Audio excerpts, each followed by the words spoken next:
You'll know the Cheers. game. Yeah, David, you'll know the game. You'll be excited.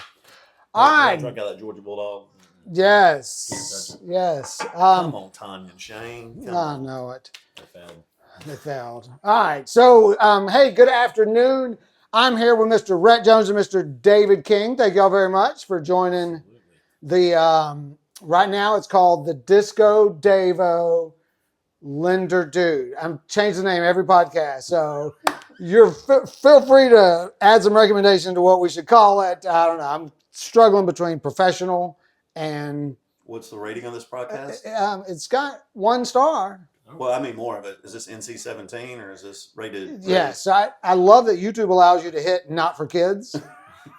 So every one of them, I've hit that. And I did some research and it said, unless it's intended for kids, you should always hit not for kids. Gotcha. So Gotcha. it does you better. So FYI. So, all right, we're here to talk about lacrosse. So we've got two gentlemen here that I think have fascinating stories. Both are highly skilled experts at their craft, but they started at different phases in life. So, Rhett, you started lacrosse in middle school or earlier? When did you start playing? Probably like third or fourth grade. Okay, so pretty young. And was it your one sport? You played both fall and spring, or were you a 3-sport person? Two sports. We started off with football. That was kind of my bread and butter. And then when I found out you could get some exercise in and still hit people in the spring, and I went baseball. Nothing against baseball, but I just liked a little more contact. Yeah. So we signed up for it. I played for Mike Fitzgerald. Ah, Mike okay. Fitzgerald Plumbing, little plug there. I got a comment on that because I went back and watched some highlights, and you played defense, right? I did. Yeah, I saw some hits said, you got to keep your head up. You Yeah. were knocking the crap out of people. Cheap shots are legal. Yeah. Just make it count, right? That's, let's just get right to it because I've had one son that's played lacrosse for one season. Well, both kids played one season. And the hitting is just, I guess, at different levels. It's pretty brutal what you can do. What can you do with a stick and what can you do physically with your, let's just call it your face mask? Where can you put your face mask on? Like, we know the rules with football. Right. Yeah, I think it's changed since I played. I coached the 8th grade Stars middle team, or at least I did this year, the middle school team. And now you're not allowed to lower your shoulder. But when I played, you were allowed to make shoulder contact, but if you lowered your head at all, it was a penalty. And then slashes just depends. Slashes where you chop your stick, swing your stick, and if you don't make contact on their stick, usually it's a penalty. So the stick, but you don't, you have to make it look like you're going for the ball? Or, because I see them just beating the hell out of them when they're running down the field. They're not really going for the ball. They're just trying to disrupt them, right? Or It's more of the wrist. As long as it looks like you have your head and then you got your shaft of the stick. I think as long as you're going for the shaft, that's what works. Some are better at disguising that than others, Yeah. but Now the rules different. So David, just to jump over to give you some, I guess, basis of what his responses are. David never played lacrosse his whole life. He was, I guess, did your son ever play? Yeah, no. So he played too. When I moved back to Fayette County, my kids went to school. They brought home a flyer. They were both in 3rd grade, and they're like, we were in that phase. We want our kids to play everything. Just try it all, figure out what suits you. And they both played. So Nate played up till about middle school, and Ryan played all the way collegiately. So Okay. she played. But your success has been with women's lacrosse. The girls' side, yes. And the rules are different. Oh, couldn't be any more different. Apples to oranges. So, all right, is the helmet different? There is no helmet. Well, that's right. I knew there was something. So the girls some of them wear a face mask. They wear goggles, basically. Or goggles. Yeah, they wear but no goggles. helmets because they're not allowed to strike the same way, or yeah, it's that not the same contact level. Like you can't make any contact to the head at all, and there's pretty explicit rules to keep you away from that. Plenty of kids choose to wear headgear, or it's a different kind of helmet too, but in my experience, that almost invites contact. I think the referees in general are a little more liberal when you wear a helmet. So there's a pros and cons to it. Do they wear it because they feel like they might get contact, or do they wear it because they're the type of person that I'm out there hitting people, I want to be protected? I mean, it's a personal choice. I mean, there's really a lot of data. They've been using it in Florida for longer than a decade. It's required down there in high school. But a lot of the concussions, believe it or not, in girls' sports occur with them actually hitting the ground versus a stick hitting their head. And really that helmet, when it comes to that, doesn't really prevent concussions per se, is my understanding, because the brain still shakes or spins on the brainstem. So the girls' side, very few of them is because they get a ball to the head or stick to the head. It happens, but not very often. The ball's hard as hell. It is. It's hard as hell. Yeah. Like moms and dads out there, God bless the goalies. Is all I gotta the say. goalies, but even for me, when I would try to throw in the backyard with my kids, you take one off the stick to the face, Oh yeah. it'll leave a mark. Yeah, it's just as bad as baseball for sure. I think it's worse than baseball. Yeah. That ball's hard. We don't have the stitches, so that That's true. That's true. So it's more of a worse. blunt, so you can hide it. All right. So Rhett, you played in high school, 3 years on the varsity, Yes, sir. and you played. So for Peachtree City, is there rec? Is it competitive travel, or is that one and the same thing? So there's rec. There was Peachtree City Warriors when I was growing up, and then once we got to middle school, Joe Lopez kind of started / pushed for GMSA, which is the middle school teams. League, yeah. Like your up north teams. 'Cause that's Is it tied to the school? Loosely, yeah. So it's a little bit of a mix. The schools have to approve it. They have to support it, but it's not directly funded by the schools. But like so if- it is like a feeder program. So if Stars Mill had a middle school program, but they were the McIntosh did not, could a McIntosh kid go over there and play? 4 exceptions is what I've been told. Yeah. So there were some limitations. 4 exceptions. You have your district just like high school. Okay. And they're allowed 4 kids from out of that district to come play on that team if they can get them. And so now, Even if that team had one, could you still do it? So if McIntosh did have a program, could you get an exception just to recruit? Okay. What were we going to say? no, I was just going to say, but now you do. Booth has a team, Rising Star has a team, and Whitewater Middle has a team. Trinity. Okay. And Trinity does as well. Yeah. So it's grown a lot in that middle school competitive league, which is a benefit to everybody, I think. So Okay. So how was, I guess I got one question. Like, so I've got friends that have little kids in lacrosse too, and they seem to dominate a lot of tournaments they play in, the Peachtree City teams. But yet there's no other lacrosse really. So Coweta has decent lacrosse, right? They have good lacrosse there? yeah, I mean, Like, I don't know why we never played They really them. don't have a developed youth program. They've tried for years. So they don't. Okay. For the most part, Peachtree City is by far and away the one lacrosse community south of I-20 that is consistent and has teams every year and everything else. Occasionally, Henry does. Macon's had their little run, but we have a lot of kids that come in from out of county to play because there's not developed lacrosse programs below I-20 now on the north side of town. Pretty much every community has a lacrosse program now, for the most part. Okay. So, I mean, do you think the coaches are just really good down here, or is it because you're the only one with a program, you have more kids? I'm just wondering why, through my experience of watching, these teams down here come out of Peachtree City are pretty darn good. Yeah, Like they let carry their Reddit's weight. that, yeah. They carry their weight when they go to the north side where there's lots more teams. I'd say it's more resource based. I feel like we live in a affluent area and lacrosse is not a cheap sport. Yeah. And then you also had Liam Banks and those guys kind of come down, which he played at Syracuse, brought Yeah. you with them. They put mini camps on, all that stuff. And I feel like that's what really kind of grew it to what it was before he left. So I think that's kind of the main reason why we developed it so well in this area. Again, it's not a cheap sport. You got to travel up on the weekends to play those good teams. And I don't know if other areas are quite as fluent as us in that aspect. So, and Liam, is he coaching at Syracuse now? Didn't he get? I know he moved up north, but I feel like he might be. I'm not certain if he has. I think he involvement might be with on the their school. staff. Yeah, Because I remember possibly. seeing him get some promotion, or maybe his son's. No, his son would be No, a his- senior. His daughter's playing there. His daughter's playing there. Okay, maybe that's what it was. Great guy, great basketball player too. And he was what, the #1 ranked player when he was in college? When he I'm not certain. Did they win a 100% of his resume. championship? They won a national title when he was there. He was a very successful attack player there. I mean, I'm sure chances are he holds some records or at least top fives. Pardon me, but he, I don't know his complete resume, but he's an excellent lacrosse player. Played, some collegiate or some yeah, pro afterwards. So yeah, he was a big. and then he benefit. coached He's the a big semi-pro team here in Atlanta for a while. He did, yeah, the Blaze. Yeah. Wow. Yeah, so he was a huge benefit to us, him and his family when they were here, and Yeah. be grateful for the help they grew it. But I think a lot of it too is in my experience growing up playing your traditional sports, baseball, basketball, and football. I've always felt like lacrosse community is a very close knit community, Right.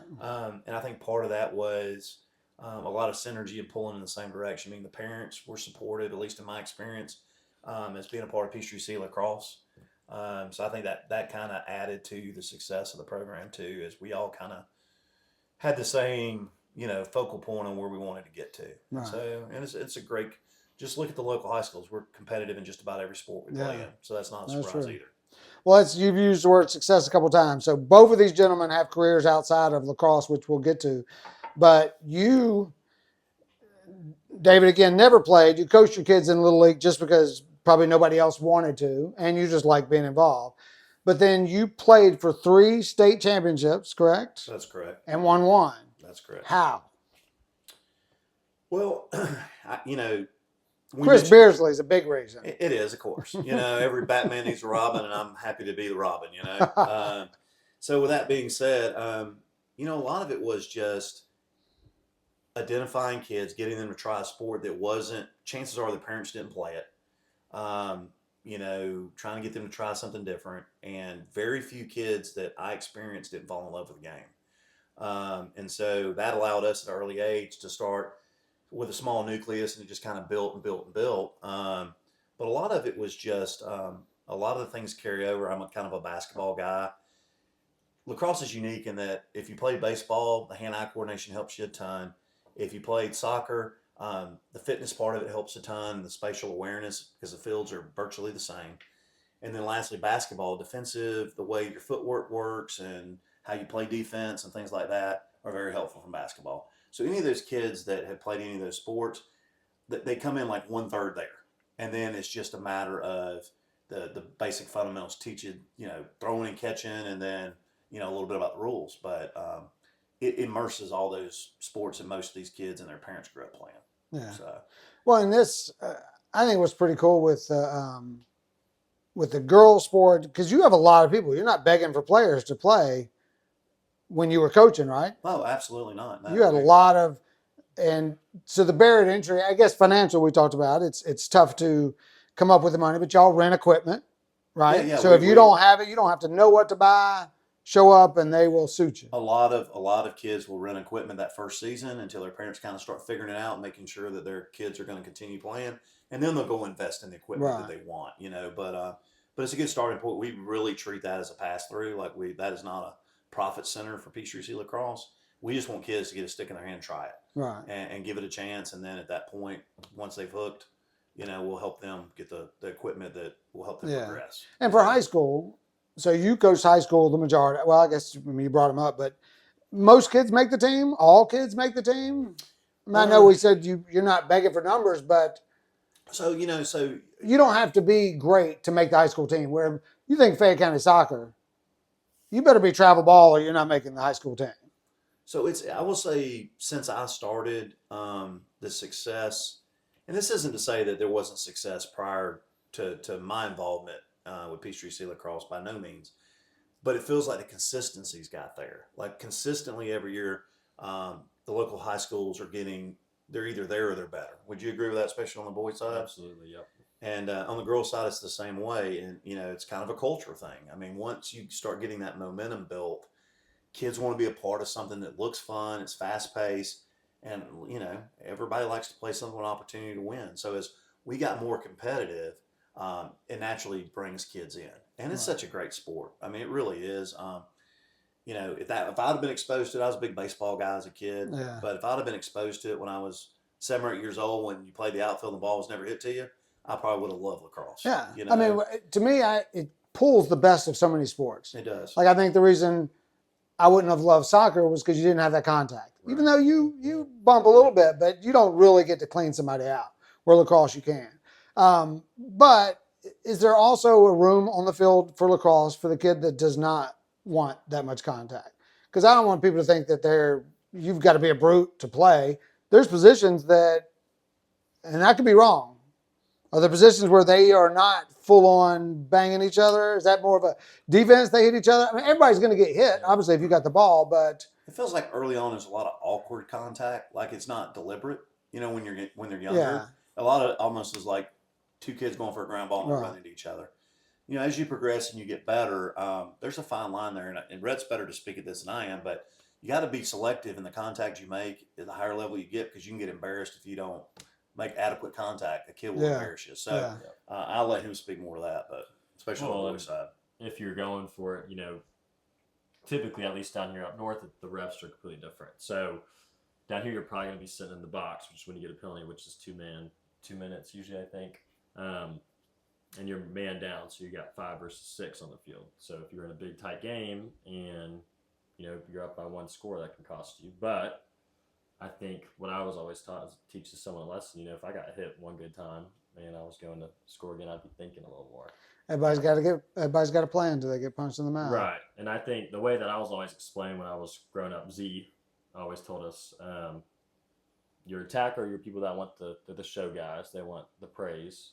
Your middies are kind of just your dogs. They just run, get beat up, get the ball from one side to the other. Also, are pretty good players, and then your defense is supposed to be the thugs. And Okay. That's kind of why. That's a great breakdown. I love. Would you say a lot of middies are small too? And maybe it's just little league. Like when I know when Max's team and Aiden's team, those kids that were fighting for the ball, that were the most skilled, were the tiny. They were little, but they were fast. Well, and as you start getting in, the size, and it'd be awesome to talk to Lynn Banks about this, because we've had this discussion a lot of times. His size in college is not what you see out of an attack player now. Like the kids just get bigger and bigger and stronger and faster, and better athletes are translating over to lacrosse that maybe were an average football player and now they're a really, really good lacrosse player.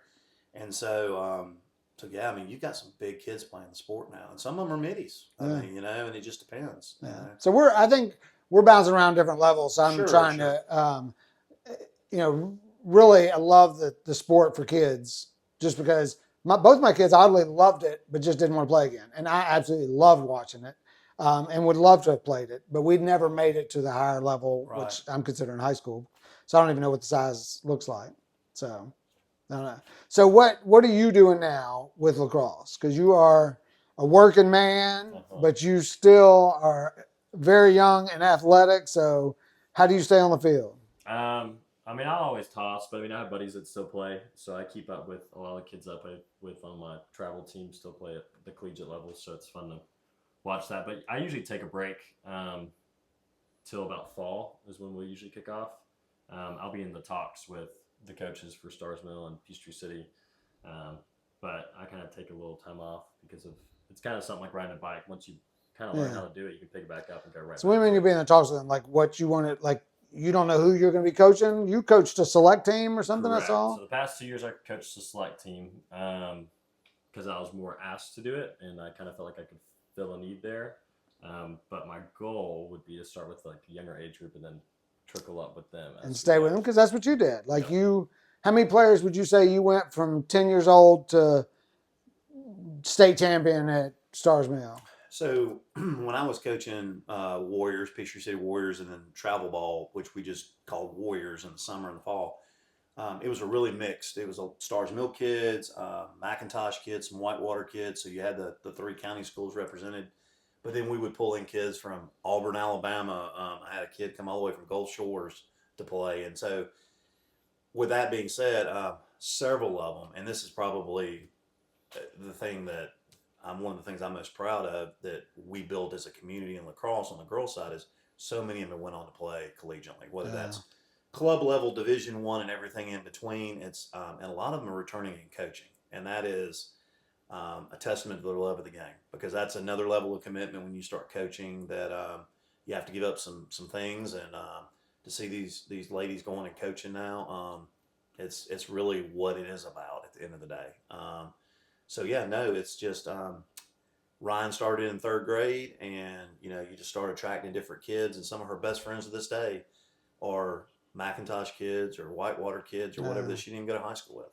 Yeah. So they built that camaraderie through the competition on the field together, and quite honestly, the fun they had off the field together on these travel tournaments and everything they did. That's a big part of it. It is, 100%.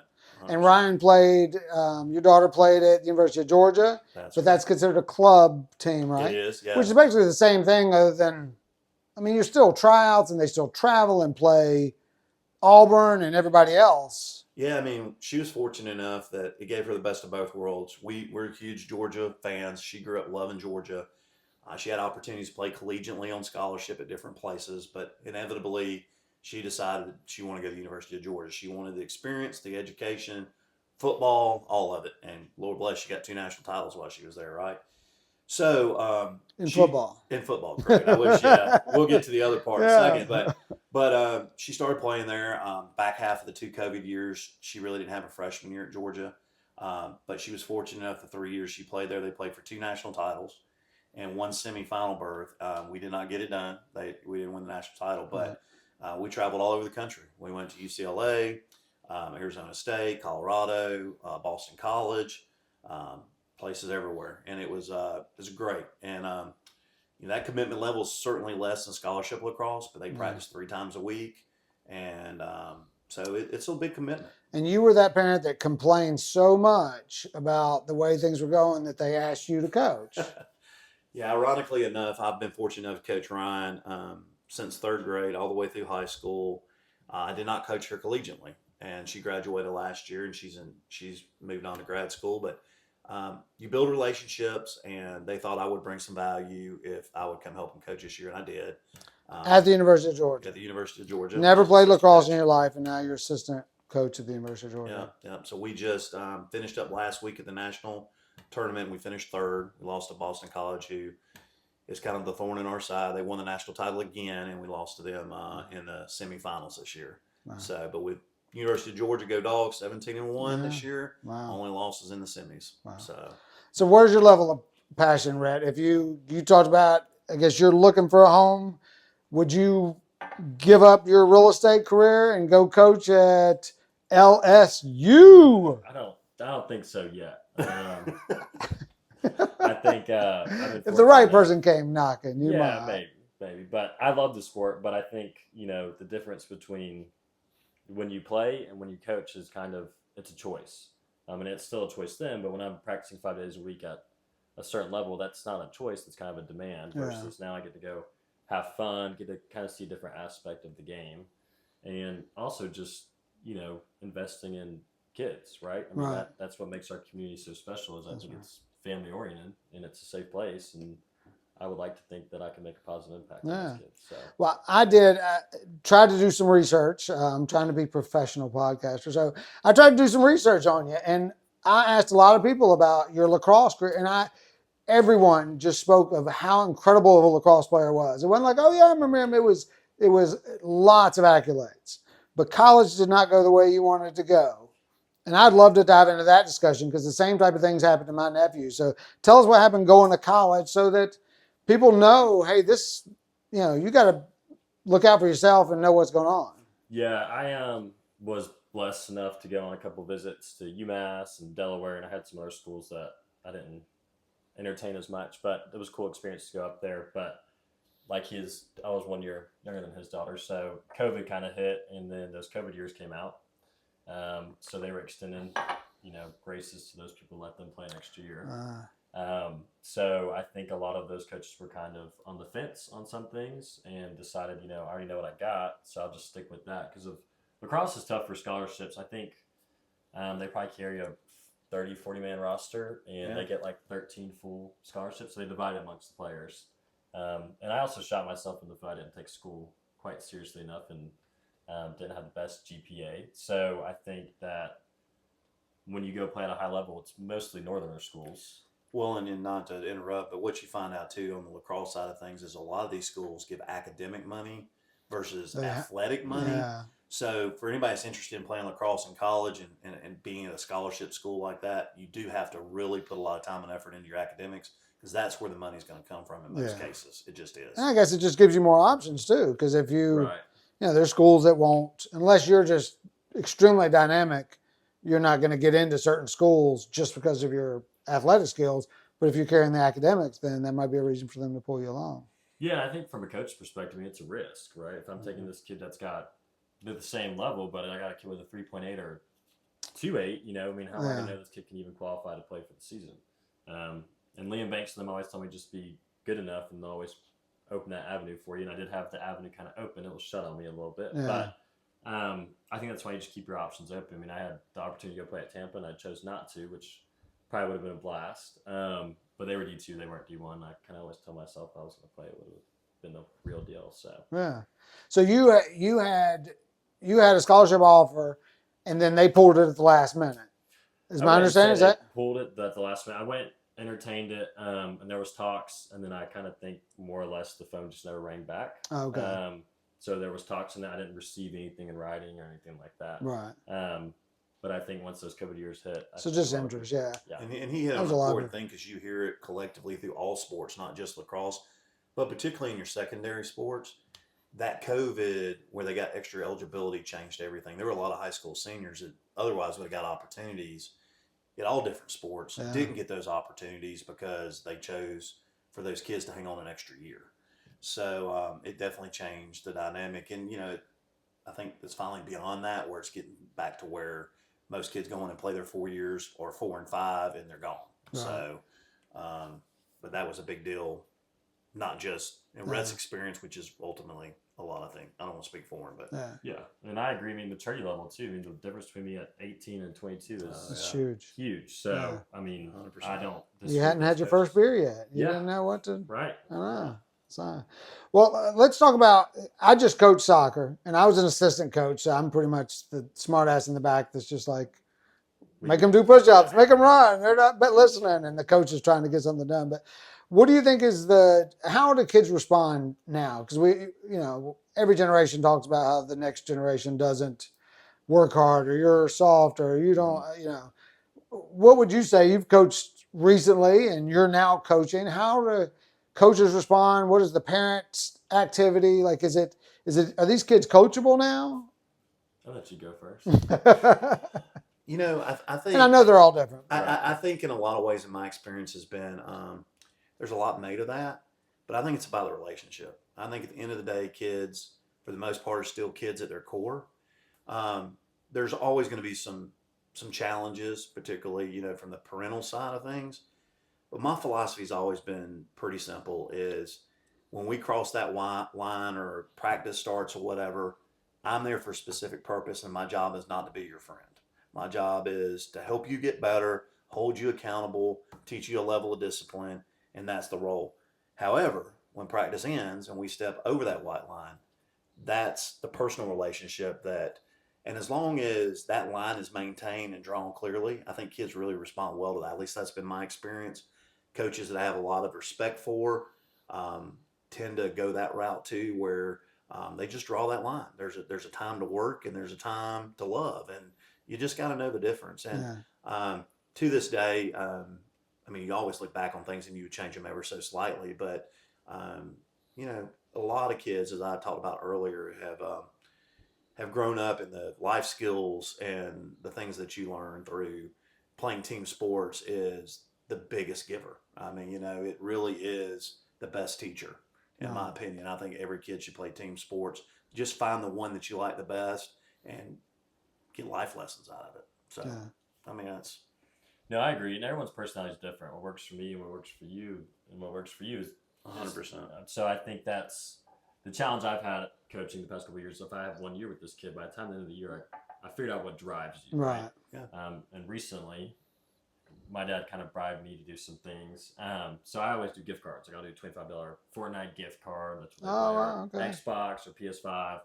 Or this year I did Ben and Jerry pints for the defense. They went and hit someone finally. But find what motivates the kid is probably the biggest thing, right? Yes. And I do feel like sometimes some of these kids are kind of forced into the role that they're playing, which kind of will make it a little more challenging to coach them if they don't want to be there. Yeah, because that was my experience with soccer, and I was trying to figure out, like I had a kid that left, so we practiced 2 nights a week. One of the nights he left halfway through practice to go to tennis practice, and his eyes lit up when it was time to leave to go to tennis practice. So I could tell that was his passion. Yep. But then you think about, okay, I still got to coach him. His parents still, he's 11, 12 years old. So how do you motivate that kid that's just out there because his mom signed him up, or they just want to be active? Do you just let them kind of run around in circles, or do you still try to push them in? Because you never know when it clicks for them and they want to be great at lacrosse. Well, sometimes you're just not ready. Meaning like a kid at 8 years old to play lacrosse may not be ready for a lot of things, the physicality or any of that. And then at 10 or 12, they try it again and they love it, and they're just in a different place in their journey, right? Um, Honesty is huge to me. Like in that scenario, I would probably have a conversation with a kid on the side and just be like, "Hey, I noticed how excited you were to go to tennis the other night. Tell me about tennis a little bit." Yeah. And then if he opens up to you about that and you respond well to that, then you can have the conversation about lacrosse. Well, what do you want out of this? And a lot of times they'll be honest with you. Oh, I'm playing because my parents want me to, or you know, I like it, but I just don't love it like I do tennis, or whatever the reasoning is. You gotta get them to open up to you a little bit to get the true answer. So, Right. Well, I think confidence is a big part of it. I think sure. some of these kids in soccer, like I could see, okay, you're athletic enough, but you're just not very good at soccer. But if you wanted to be good at soccer, you could. And I think convincing a kid, and one thing I think I invented it. Y'all can take credit if you want or use it. But I always said, like, I could never be an NBA basketball player, but I could be 10% better at basketball than I am right now. And that's what I kept telling Max. Yeah, no. But like whatever you're doing, whether it's math, whether it's real estate, whether it's whatever it is, I ain't gonna lie to my kid and tell him, if you try hard, you're gonna make the high school soccer team. No, but you can be 10% better than you are right now. And maybe a year you get 10 more percent, and then you don't know where you're gonna be at that point. But convincing him that that's actual possible. Like if you would just go kick the ball in the backyard for 10 minutes, you might be better, because the better we are, the more we enjoy sports. Right. You need that intrinsic drive, though. Like they've got to find something about whatever it is they're doing, and doesn't have to be a sport, that makes them want to spend that 10 or 15 minutes getting better. And at the end of the day, it's everybody finding their journey. Lacrosse may not always be that for some folks, right? So. A lot of times it's just friendships. And we know a lot of kids just play because their friends are playing. Yeah, there's a social aspect to that question about all sports. So it's important to make those events fun. I think that's why they stress it, is the before and the after, and the, not beating your kid up if they're not good, or, just making sure that they're enjoying what they're doing if you truly want them to stick around. Because that's been a big struggle for us, because I don't know that my kids are going anywhere on scholarships, but I surely want them to continue playing and being competitive. Yeah, they can get so much more out of it. Yeah. And it's the why piece, right? It's kids are there for different reasons, and if you got to be who you are on the field because you have a purpose, but off the field you can connect with those kids. And like you said, that kid hangs around for a couple of years, all of a sudden it clicks for them. Particularly with boys, you get to middle school and testosterone kicks in, and that's an entirely different kid than it was 2 years ago. Yeah. And girls on that side of things, they're a little more social. I mean, they just are. They need that maybe more so. Now I can speak to the guy part because of me playing sports. I find over the years that girls need the social piece to continue pushing forward, to be better on the athletic field and build those connections. So you got to do things outside of practice that they want to spend time with each other. Yeah. So it's different. All right, so let's shift gears to real estate. So let's have a little transition here. So you were highly successful at lacrosse, competitive sports. You've always been good at sports, even though you didn't play anything in high school, but obviously you coached it, and it's competitive to be a coach, and you found a high level of success. But you both are highly successful at your careers as well. You came back and joined your mom and have just blown up. Your mom was already successful, but at least visually, y'all are at another level. And you have had a business that you ran to a point where you were able to sell it off, retire, and then now you've created 2 more income opportunities. So y'all have both found success. How do you tie those together, or what's the correlation between sports and just success in athlete? Like what do you think translated for you that has made you find success in real estate? I think it's the delayed gratification of it. I mean, it's like the gym, anything else that you do in life. It's like, hey, I know if I put the work in now, like I'll get something out of it. And like you said, it's the journey. And so I think when you find success in sports or books or whatever it is, you're always going to pull something from that, which is going to add value somewhere else in life. You just don't see it right off the bat.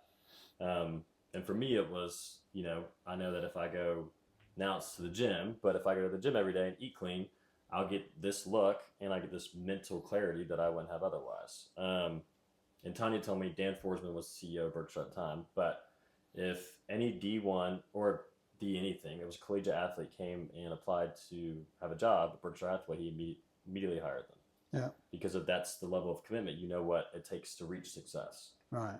And I think sports opens an avenue for kids because if it's still fun, it gives you an avenue to, I mean, it's almost networking within itself. I guess kids don't think of it that way, but Sure. and I know my mom got a ton of business from me playing sports. Yeah. So I think that gets you in the community. You understand what success is. It's measurable. I think measurable success is huge, setting markers. And I think that's kind of what you can pick up from sports itself. Yeah. It translates into business and all aspects of life. Yeah. Well, I mean, you're hitting a lot of things. You're learning how to work with people. You're learning that I can kill myself and work hard, but if the person next to me doesn't, We still lose. you still lose. Yep. So team building, and obviously I'd love that delayed gratification. I don't think we talk about that enough, even in self-reflection, but also kind of promoting that to our kids, is that because a lot of times we do try to get that answer, and we know that videos are getting shorter because everybody wants that instant Yep. dopamine. And sometimes you got to go to the gym for a while, and then that one day when you see that extra little cut. Uh-huh. I remember when I got an ab when I was like 19, went from 1 to 2. It was Yeah. great. It was a big day. Uh-huh. It was a big Yeah. day. So do you have any input on that, Mr. King? I'm probably going to touch on some nerves here, but I just think it has a lot to do with sports gives you the opportunity to face adversity. And I don't know that as a society, just in what I notice anymore, we do a great job of letting our kids fail a little bit. And I think sports do a great job. Sports don't care. Sports aren't prejudiced. They allow you to go play, and you got to learn how to deal with the successes of the competition and the failures of competition. And I think it's such a good, it prepares people for really what life is. It's about successes and failures, and how you manage both of those things is how you keep moving forward in your career, in your relationship, spiritually, whatever it may be. So I love the fact that there's still a place to go get adversity, Yeah. you know, And sports aren't fair no, 100% either, not. because sometimes you can do your best and you still lose. Well, it's a prime example of, for the most part, there are stations. If you work harder than everybody, or you spend more time outside of practice doing things, that is a precursor to being successful. But that doesn't mean you're necessarily more talented than somebody else. So Right. in life, you're going to see people that do a lot less work than you, but maybe you're more talented in what you do, and they have that success. And here you have to work really hard to earn every inch you get, but you still want to move forward. And that's the point behind it. Is life isn't fair, sports isn't fair, so it allows you an opportunity to get that failure in. I mean, you need to fail along the way, because that's how we, in my opinion, how you grow as a person. So same thing in my businesses. It just, as I always like to say, I like to eat. So I got to make money to eat, right? And I mean, I keep it that simple, And now your kids are gone and you want to travel, or your wife wants to travel, so now you got to work hard. Yeah, but doesn't mean things get simpler. No, it does not. It does not. So, Rhett, how are you finding just the success with the branding and just everything with real estate? What's the secret? What are y'all doing that, most successful people? I was also reading another book that talked about most highly successful people share all of their ideas. 100%. Like, it's the people in the middle that want to keep everything. It's the highly successful people who are like, hey, this is what I did, go do it. Because they know that you're probably not going to go do it. Yeah, it's that starvation mentality, I think. There's enough business for everyone in every space that, let's work together and let's both eat, instead of me taking all the food for myself, so to speak. But, I have to give a lot of props to my mom. She kind of set the foreground for it, and she made the path a lot easier than it probably would have been on my own, which, I'm super thankful for. She had a lot of success and kind of worked out a lot of things before I got there, and I kind of just got to copycat some things. So I'm definitely thankful for her. I think Berkshire as a whole is just a tight-knit community, and, you can pick up a phone and have someone answer a question for you soon. And I think just knowing where I want to be 5 years from now. I think a lot of people like to live in the moment, which is great. Right. But I've always been taught and thought of, what does 5 years look like? And I don't think today me is where I don't want to still be here in 5 years. Right. So I think that's my main drive, main motivating factor. And yeah, Tanya just made it super easy for me to come in. And I think sports again, and watching her work through since I was a kid, I just understood that it's hard work at the end of the day. Yeah. So you just put in the time and you get to reap the benefits. So I just thought of another question that just hit me. Both of you are male real estate agents. There's not a whole lot of men selling real estate.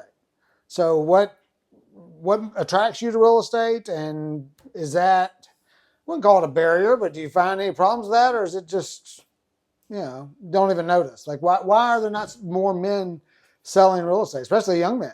Well, I say commercial would probably be more male dominated, but I think that's more transactional, in my opinion. And I think women, like you said, with lacrosse, they're more relationship based. And if I'm meeting with a widow and she has to sell her house, Tanya's probably gonna be a lot better at connecting with her than a man walking in. That's just, that's just how it's gonna be. But I just always said I couldn't sit at a desk all day, and I like talking about other people and figuring out how people make money has been the most interesting thing to me, because there's ways to make money doing anything. So, and again, I saw the success that Tanya had in it, so that was also a little bit of a driving motivating factor for me too. Yeah, a great role model to have. Yeah. So the art of negotiation. Any keys to negotiating real estate? How do you help? I don't know. I don't know if this is. I think it's a pretty even market right now. It's not. I don't think it's flipped to a buyer's market just yet, but it's sure leaning that way, which tells me you got to be a little bit skilled at negotiating. Because you said 2 years ago you weren't able to negotiate anything, so you didn't even have to be good at it. Right. But now you're right there in the middle, maybe even leaning towards a buyer's market. What differentiates you from other real estate agents in being able to get the people the best deal or the best advice or negotiating the contract? Because that's where you earn your money, is not in finding somebody the perfect home, because we can all do that online, but in actually negotiating the price and making sure that deal goes to closing and make sure that they know what they might not know. But we need you to get the rates down low first. But I'd say the financial side, that's all you, right? I mean, that's on you. But I think we always approach it as a win-win philosophy. I want the buyer to feel like he won, and I want the seller to feel like he won. I feel like if you approach it that way, then we can all meet in the middle, and we're all happy, because obviously you want to sell your house, and they want to buy a house. So if we all have that philosophy going into it, then I feel like we'll be smooth the whole way. And I think that's the way we always approach it is, we're all going to the same table, so let's all eat together and let's move forward. Well, I think it's perfect. I think, I was having a talk with somebody on the mortgage side today, and his advice to me was like, he literally said, "Why are you so emotional?" He's like, "This is what's got to happen. This is what he needs to do. This is the advice you want to give him. Why are you throwing all these emotions?" I was like, "I don't know." He was like, "Just give him the options." Yeah. And I followed his advice, and it went perfectly. The customer responded and was like, "Man, thank you for breaking that down." And that was a big deal for me to actually just, treat it like, it's information. Mm-hmm. We're just buying and selling a house. And sometimes you do have to remove the emotion out of whether you're the buyer or the seller. We know that you've been living in that house for 30 years and your baby was born in the bathtub, but that doesn't mean anything to the person that's coming to buy it. Right. So I think removing some of the emotion can help you negotiate on both sides. If you can do that. It's difficult. There's one only.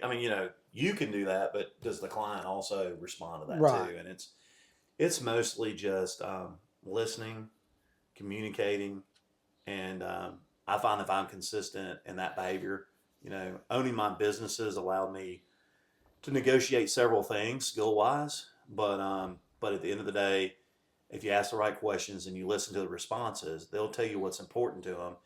And as long as you can get to what's important to them, that's how a deal gets done. Your clients have a certain set of expectations and priorities. The other client has a set of, priorities. And if you can, as Rhett said, if you can put those two things together, then that's how a transaction closes. Yeah. So just try not to make it any more complicated. That, like you said, it's you want to buy a house and I want to sell you a house, or vice versa. Yeah. And they know what they want. It's just like you said, give them the options, and then letting them make that decision, an educated decision for themselves. Right. That's mainly our job, and then we take the emotion out of it. Yeah, that's awesome. All right, let's answer some questions. You do not have to go into depth, just really quick. So, do or do not, it doesn't matter. What would be your go-to karaoke song if you had to sing? I know it. Oh, God, I love that song. John Deere Green by Joe Diffie. No, it isn't. It's Whitney Houston. Oh, well, no. It's Greatest Love. I need a duet for that one. That's not a solo karaoke machine. Time travel. Would you go in the past or the future? Past. Past. I don't want to see the future. Yeah, I know. Most used emoji. Um, I don't even have an answer to that because I use them all. yeah, I don't either. I would say, thumbs up probably, to be honest with you, Yeah, just because that's that's, easy. Is there an app that on your phone you use way too much? I mean, I wouldn't say I use it too much, but Spotify probably, podcasts and just music. Yeah. And I'm a Pandora guy, so I listen, that's the route I go. So how much Old school, podcast do right? you listen to? Because like I wish that if I had advice for my 21-year-old self, it would have been to listen to more podcasts, which obviously they didn't have them. But now books are on tape, and I'm just like I get so much knowledge, like from podcasts, from books, from different YouTube groups. It's just incredible the amount of information I absorb nonstop. Do you do that? Is that just because I'm getting older, or is that just because No, it's available? I do it the same way. People say I'm weird all the time because I'll sit there and if they have a video, I watch them talk. I don't know why I like to watch people talk, but I'd say Joe Rogan's more for like recreational conspiracy theories and stuff. And then Modern Wisdom with Chris Williams is probably the most. He's like a young guy, used to be a club promoter and all that stuff, and just hits the topics of why men should be kind of men, and then brings on the opposite side, and you kind of just get to hear people talk. I feel like today every conversation's an argument, not a conversation. There's a big difference, and I feel like they kind of break that down and just have conversations. Okay. If you were a ghost, would you be a friendly ghost or a scary ghost? Or a pervert? I'd probably be friendly. Yeah. I'd probably be friendly. I think there's a mix there. You can be friendly but still scare the crap out of people. Yeah. I mean, like just laugh. It depends on who I'm having an encounter with. Right. Now, are we talking you specifically? Yeah. I love the show. Have y'all watched the show Ghosts? I love it because those ghosts are tied to the house. So all the different people that have died in the house are there. So it could be somebody that's been there 300 years. A girl got mauled by a bear before there was a house there. Is this like the Jennifer Love Hewitt? No, it's on Paramount. It's a TV show. Oh, I don't know. It's great. It is really. I think it's on Paramount. No, it's like a kind of a comedy, but it's just funny because they're all not familiar with that. They're all through the different ages. Like there's a lady that's antebellum that speaks all proper, and there's a caveman and an Indian, and it's funny. And then they're all in this house, and they can't leave because they're tied to the house, and they interact. And one of the ladies that buys this bed and breakfast bumps her head and can see them, but her husband and nobody else can. So to watch them interact it's neat. It's an entertaining comedy. It's fun. It's called Ghost. All right, now I got a game. We're going to finish up with a game. So David, you want to step out first? Sure. This is an old game. Just try not to listen, okay? I know you're not going very far. Okay. So I'm going to give you 10 seconds. Okay. And you got to name as many things under the sea as you can in 10 seconds. There are no rules. Okay. There are 0 rules. Okay. All right, do you know what I mean by there's no rules? Yeah. 10 seconds, and I don't have my watch. Let's see if this was. I'm going to set this. Hey Siri, start timer for 12 seconds. Coral, submarines, whales, dolphins, fish, thongs, paper plates, paper towels, everything China dumps in the ocean, so that's a lot. All right, good job. All right, David, come on. Not too bad. You mean me to get up too? Yeah, well, no, you can stay. You already know the game. I just didn't want him to hear the question, be able to prepare. He's thinking of it right now. Yeah, so this is an old. I hope that didn't stop the recording, but I did that. You had a lot of good ones. Do you remember this game, David? Not specifically, no. So this is from, I think, 96 Rock. Oh, good. It did it on the other phone. 96 Rock did this. And whenever they interview a guest, they gave him 10 seconds to name as many things under the sea, like fish and anything under the sea. And that was just how they ended every single show. And it was funny because some people would just be like, it was always famous people that just froze. So, all right, you got 10 seconds. Siri, set timer for 10 seconds. Boats, planes, fish, sharks, whales, coral, rocks, sand, trash, get enough octopus. All right, good. I didn't count, so I will do that in just a second. I think I got off with my fingers. I ran out of fingers. I didn't stop the timer. So, all right. Well, thank y'all very much. Anything y'all are working on right now that you want? I should have done this before the annoying timer sound that's probably ringing in the phone. Anything y'all are working on or involved in that's not real estate or lacrosse that you want to talk about? No, just I'm ready for summertime. Yes, Just ready. lakes. That's love my lake season. It's time. All right. But no, we'll see you out there. We got a new Shanghai got a new pontoon boat. So. Sweet, come over and see the new dock. Oh yeah, did you sell the old one? Yeah, I donated it. Yeah. Awesome. Oh, how nice of you. All right, so we got Rhett and David both with Berkshire Hathaway, and David with also is area manager for Aero Exterminator. Air Business Development. Exterminators. Yeah. So if you need a lacrosse coach or any advice, because David's been the area, what were you, like the president of the Lacrosse Association or something? Yeah, I'm going to hand it off at the end of June. It's been almost 15 years. Awesome. Wow. Well, thank you for your service. Thank you both for joining us. Thank you very much. Thanks for All having right. us. Have a good day. Oh my God. Be interesting to see which clips you It's choose. so hot in here.